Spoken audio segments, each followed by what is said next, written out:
اکثر ایک چیز پوچھی جاتی ہے کھانے کے بعد پانی پینا. یہ جو آج کل نہار منہ پانی پینے کی حدیثیں گڑھی جا رہی ہیں نا کہ نہار منہ پانی پینا اتنا فائدہ, ایسی کوئی حدیث نہیں ہے. ہمارے علم میں نہیں ہے کہ نبی صلی اللہ علیہ وسلم نہار منہ پانی پیا کرتے تھے. نارمل زندگی گزارنی چاہیے اچھے بچوں کی طرح. صبح صبح اٹھ کے گھڑے پہ جا کے یہ فریج پہ بوتلیں نکال کے پینا, جب کہ پیاس بھی نہیں لگ رہی. تو ڈاکٹروں کی تحقیق ہوگی, مگر یہ تحقیق بعد میں بدل بھی سکتی ہے. بہت ساری تحقیقات بدل گئی ہیں, تو نیچر سے کبھی نہ ہٹو. سمجھ رہے ہو؟ صبح اٹھو اچھے بچوں کی طرح, اپنا نماز نہ دھو کے نماز پڑھو. جب بھوک لگنا شروع ہو جائے تو کھانا کھا لو. پیاس لگنا شروع ہو جائے تو بولو بھائی پانی پی لو. بس اس طرح ہنسی خوشی زندگی گزارو. اور تھوڑا ایکٹیویٹی رکھو, کوئی بھاگم دوڑم, کچھ چلت پھرت رکھو, فٹ فاٹ رہو گے انشاءاللہ. بھلا وجہ اٹھ کے پانی چڑھا رہا ہے. کئی لوگ مبتلا ہو چکے ہیں اس میں. فائدے ہیں اس کے, میں نہیں کہتا کہ فائدہ نہیں ہے, سائیڈ افیکٹ بھی ہیں. جو بھی کام آپ ایک نیچرل لائف سے ہٹ کے کرو گے نا, اس کے جہاں فائدے ہوں گے وہاں کچھ ایسے نقصان ہو رہے ہوں گے جو آپ کو بعد میں پتہ چلیں گے. اور بعض نقصان تو ایسے ہوتے ہیں جو پتہ ہی نہیں چلتے کہ یہ اس کی وجہ سے ہوئے ہیں. اس لیے نارمل اچھے بچوں کی طرح زندگی گزارنی چاہیے. کوئی بیماری ہو, اس بیماری میں ڈاکٹر بطور دوا کے تجویز کرے تو ٹھیک ہے. کوئی بیماری ہو گئی نا آپ کو, اس میں بطور دوا کے, بطور علاج کے, وہ ایک الگ چیز ہے, وہ ٹھیک ہے. لیکن نارمل آدمی کو, جوان آدمی کو ایسی ایکٹیویٹیز نہیں کرنی چاہیے. اچھے بچوں کی طرح سیدھا تمیز سے, جیسے اس کے باپ دادا زندگی گزارتے آئے تھے. جانوروں کو دیکھا کبھی صبح اٹھتے ہی پانی پی رہے ہوں جا کے ہیں؟ صبح اٹھتے ہی سارے جانور, ان کو کیا چاہیے, بھوک لگنا شروع ہوتی ہے, کھانا کھاتے ہیں. تو نبی اسی طرح یہ بھی بہت ہے کہ کھانے کے بعد پانی نہ پیو, کھانے کے بعد پانی نہ پیو. سنا ہوگا آپ نے, سب سنتے ہیں کھانے کے بعد پانی زہر ہے, یہ ہے, فلانا ڈمکانا ہے. اس بارے میں کچھ لوگ حدیثیں بھی بیان کرتے ہیں. نبی صلی اللہ علیہ وسلم کی سیرت جب ہم دیکھتے ہیں تو آپ صلی اللہ علیہ وسلم نے کھانے کے بعد پانی پیا بھی ہے, عمل سے بھی ثابت ہوتا ہے کہ پانی پیا ہے.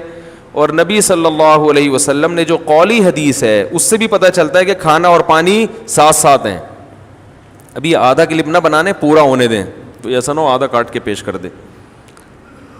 دیکھو حدیث میں آتا ہے رسول اللہ صلی اللہ علیہ وسلم گھر سے نکلے, شدید بھوک تھی آپ کو, شدید بھوک, پریشان ہو کے گھر سے نکلے. حضرت ابو بکر ملے, کیا مسئلہ ہے؟ ان کے ساتھ بھی یہی مسئلہ تھا, بھوک کی شدت نے پریشان کر دیا. حضرت عمر کا بھی یہی مسئلہ, بھوک کی شدت نے پریشان کر دیا. یہ تینوں اصحاب جا رہے ہیں. ایک صحابی نے کہا, دعوت کی ان کی, اپنے باغ میں لے کر گئے, تر کھجوریں سامنے لا کے رکھیں. آپ صلی اللہ علیہ وسلم نے ان کھجوروں کو تناول فرمایا اور فرمایا ان نعمتوں کے بارے میں ہم سے قیامت کے دن سوال ہوگا. اور وہ کھجوریں آپ نے کھانے کے بعد کنویں کا میٹھا پانی پیا اور سیر ہو گئے. پانی پینے کا مزہ ہی کھانے کے بعد ہے. نہیں آ رہی سمجھ؟ جب شدید بھوک میں آپ کھجوریں کھاؤ گے اور اس کے بعد پانی پیو گے تو کیا مزہ نہیں آئے گا؟ کھجوریں کھا لیں, اب پیاس لگ رہی ہے آپ کا, نہ کھانے کے 3 گھنٹے کے بعد پانی, 2 گھنٹے کے بعد پانی, وہ بہت مصیبت ہے بھائی. یہ نیچر ہے, کھاتے ہی پانی پینے کا دل چاہتا ہے. اور ایک اور حدیث سنا دیتا ہوں. آپ صلی اللہ علیہ وسلم نے فرمایا معدے کے 3 حصے کرو, ایک حصہ کھانا, ایک حصہ پانی, ایک حصہ ہوا. تو یہ جو ایک حصہ پانی اور ایک حصہ کھانا, اس کا صاف مطلب ہے کہ کھانے کے ساتھ ہی پانی ہے, تبھی تو اس کے لیے جگہ چھوڑنی ہے. کیا ہو گیا؟ اگر کھانے کے 2 گھنٹے بعد پانی ہوتا تو 1/3 کھانا تو وہ ہضم ہو چکا ہوتا ہے, پھر تو پورا معدہ پانی کے لیے تیار ہے. تو دونوں حدیثوں کو ملائیں تو رزلٹ کیا سامنے آئے گا کہ کھانا پانی قرآن میں کیا ہے, کلو واشربو, کھاؤ اور پیو, کھاؤ اور پیو. تو کھانا پینا اکٹھا ہے. لیکن دونوں حدیثوں کو ہم ساتھ ملاتے ہیں. آدھی حدیث لوگ ہیں نا, آدھی نہیں لوگ, پھر مسئلہ خراب ہوگا.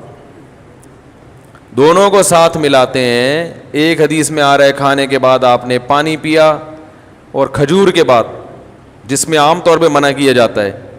اور دوسری حدیث میں آ رہا ہے کہ 1/3 کھانا 1/3 سانس لینے کے لیے جگہ, اتنا بھر کے کھاتے ہیں کہ سانس ہی نہیں آ رہا ہوتا, وہ پھیپھڑوں کی جگہ نہیں مل رہی ہوتی پھولنے کے لیے. اور 1/3 پانی. تو پتہ یہ چلا کہ یہ پیشکش اس کے لیے ہے جو 1/3 کھانا کھاتا ہے. سمجھ میں آ رہی ہے بات؟ اتنا کھانا کھاؤ کہ پانی کے لیے جگہ ہو. آج کل جو منع کیا جاتا ہے کھانے کے بعد پانی سے, ان لوگوں کو شاید ڈاکٹروں کی مراد وہ لوگ ہوں یا سب لوگ ہی ایسا کر رہے ہیں, وہ یہاں تک کھاتے ہیں, اس کے بعد جب آپ پانی پیئیں گے تو وہ کھانا پھول جاتا ہے یا اور مسائل پیدا کرتا ہے, وہ جگہ بچتی نہیں ہے. اس سے نتیجہ کیا نکلتا ہے؟ بد ہضمی. تو وہ تھوڑا کھانا اگر کھایا جائے تو اس کے بعد پانی پینے میں کوئی حرج نہیں ہے, بلکہ فائدہ مند ہے, کیونکہ نبی نے جو کام کیا وہ نقصان دہ نہیں ہو سکتا. دوسری بات یہ کہ پانی کس قسم کا پینا ہے. ہمارے نبی نے جو پانی پیا وہ کنویں کا, وہ ایک نارمل ٹیمپریچر ہوتا ہے اس کا. اور ہمارے ہاں جو کھانے کے بعد پانی پیا جاتا ہے وہ فریج کا نکلا ہوا ٹھنڈا ٹھاٹ. سمجھ میں آ رہی ہے بات؟ اس سے معدے کا کیا ہو جاتا ہے؟ بیڑا غرق. یہ جو ہمارا معدہ ہے نا, یہ وائز گھومتا ہے ایسے, یعنی میرے لحاظ سے دیکھیں نا, یوں کر کے گھومتا ہے, آپ کے لحاظ سے یوں کر کے گھومتا ہے, یہ ایسے گھوم رہا ہوتا ہے یہ. تو جب آپ ٹھنڈی ٹھاٹ چیز پانی اس میں ڈالتے ہو تو اس کی جو گھومنے کی حرکت ہے وہ سست ہو جاتی ہے, اور وہ جو کھانا ہے وہ مختلف قسم کے کھانچوں میں پھنس جاتا ہے. ٹھیک ہے نا؟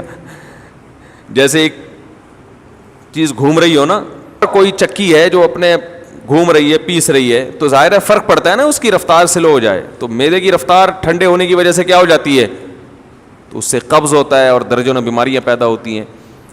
تو پانی کھانے کے بعد پی سکتے ہیں آپ, بشرطے کہ کھانا آپ نے تمیز سے کھایا ہو اور پانی کا ٹیمپریچر بہت زیادہ کم نہ ہو, ٹھنڈا پانی نہ ہو.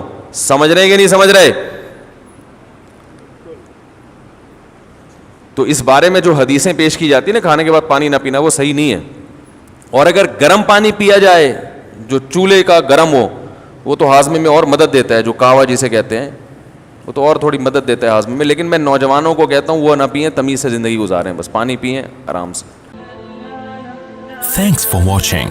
Don't forget to like, comment, share and subscribe to Mufti Tariq Masood, famous scholar.